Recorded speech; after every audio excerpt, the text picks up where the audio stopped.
I think it was the best thing John Cena could have ever done. Okay, is to turn heel, and he's going to do a good job with that because that is exactly what he is. He is a heel in real life. Hello, everybody. Welcome to an all-new episode of the Wrestling Time Machine. I'm your host, Mac Davis, along with two of my fantastic friends right here. Well, I'm not going to say that. I tried to give them compliments last week, and all I got was crap for it. So this week, I'm just going to tell you who they are. First of all, WWE Hall of Famer, Mr. Peanut Head himself, Teddy Long. Hey, Teddy. And now you wonder why nobody likes you.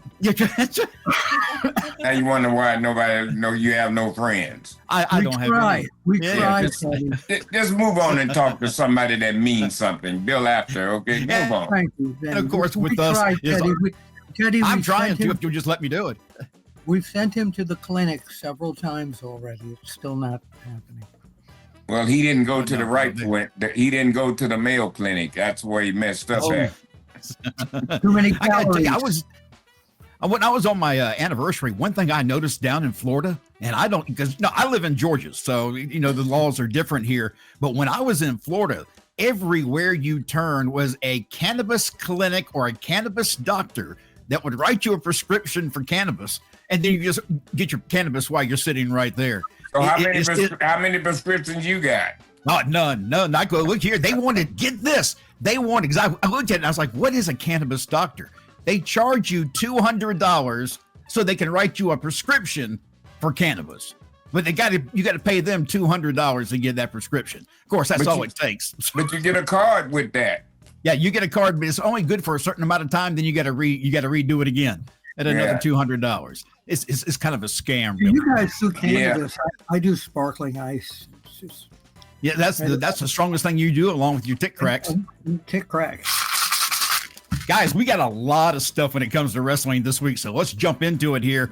John Cena went heel at Elimination Chamber, and the question I got for you two, what were your thoughts, first of all, when it happened, and second, was this as big as Hulk Hogan becoming the third member of the NWO years ago? Bill?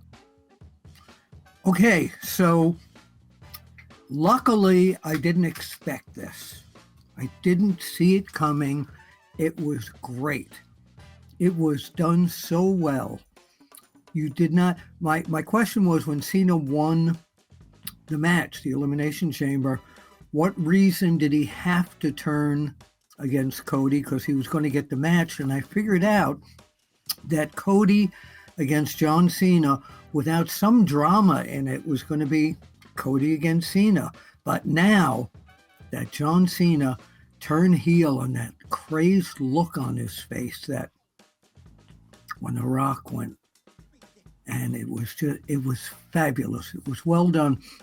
There are three turns in history that I remember on being this level. This one, of course, NWO Hulk Hogan, of course, when he dropped the leg drop on Bill, you're freezing up. There you go. When he dropped the leg drop on Macho Man Randy Savage, and going way back, Bruno Sammartino and Larry Zbyszko, when Zbyszko turned against Bruno Sammartino.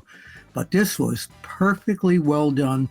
The office didn't let anybody know about this, pretty much. Maybe 5 people. Most of the wrestlers backstage were stunned. No one was told. It was great. Did you feel, because I'm not sure if you answered this or not, did you feel that it was as big as Hulk Hogan joining as the third member of the NWO? For this generation, yes. For this generation, absolutely. Teddy, how about you?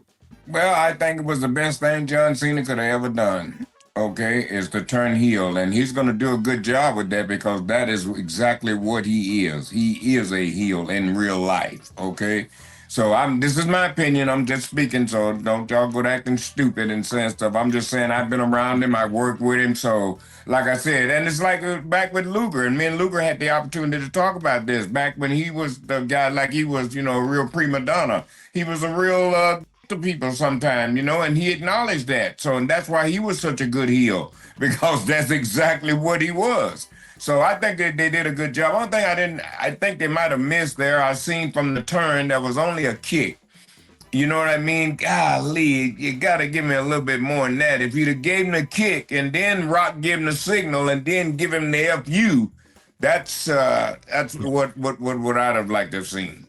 I agree with that because I do believe that was missing. That's something I had in my notes, so it's funny you bring that up. I thought that they needed to do a little bit more so that Cody could stay down and not look weak because it did make him look a little bit weak. I didn't see that. I thought the kick, Cody, everything was very slow and dramatically done. They had the cameras like all set up for the facial expressions. But Teddy, here's my bottom line question. Let's go Cena or Cena sucks? Cena sucks. Okay. You heard it. I tell you what I find interesting in this too, because John Cena has said, and I believe him to where he was saying this is his final year in WWE. That he's after this he's done and he's going to focus on Hollywood. I do believe that. So I kind of have a feeling that the heel turn we see in John may be short term, just in a short amount of time. But go ahead, Teddy. What were you about to say? You can't do that, Mac. You know what I mean? You got to get something out of it. Just can't do something and then cut it off like that. I mean, hear me out before I get done. Another thing to you, I mean, you can. And let me address Bill right. The question about Cena sucks. That's the chance that you're gonna hear now. I'm not saying Cena sucks. I'm just saying now you're gonna really hear the chance, and people that really want to boo him, they are really going to boo him. You watch and see his boos will be almost as like when Hogan walked out that night. They are gonna make him heel champion. Cody's gonna beat him, but The Rock is gonna overturn it somehow, and Cena's gonna get the 17th championship at it. I don't know where it'll go there, but I have a feeling this is going to be the biggest screw job since Shawn Michaels and Bret Hart ever in the history of professional wrestling. Do you think that John Cena would retire as a heel? Why wouldn't it? Why wouldn't it? It ain't real. No, well, I don't. I think I don't either. I think that John has been such a baby face. And here's what I was about to say a minute ago. I think storyline wise, what would be interesting is to see him stay inside this new group of The Rock and him and Travis. I guess Travis is a part of it. Travis Scott. Keep him in there, and then as he gets closer to the end of his run, when he's about to finish, he needs to turn on The Rock, and that needs to be the goodbye match, Rock versus Cena. That would make sense in a retirement match for me. Would that work for you, Teddy? No, I think it's a bit too much. I think what's going to happen here is, Cena has done so much of the charity things, and they're showing videos already of kids crying that he did this. So I think Cena might go on to some of the talk shows, not the wrestling talk shows, late night shows, and just say, I'm playing a character to make it all seem better. Like Teddy says every week, this is entertainment. Now people know it. They know it's entertainment. But I think for him to retire as a heel, no, somehow he's going to get aligned with Cody Rhodes again down the road. I don't know how they're going to go to this, but somehow it'll happen. Jade Cargill, she made her way back into WWE as well, and she attacked Naomi in the Elimination Chamber, a brutal attack on Naomi. And I love seeing her back. She's just as strong as ever. The fans went nuts when they heard her music hit and she came out. But do you believe that Naomi is the only person that may be involved? I still believe, Teddy, that Bianca Belair may have something to do with the attack as well. Is that what you think we might see down the line here? Is Bianca going to turn heel?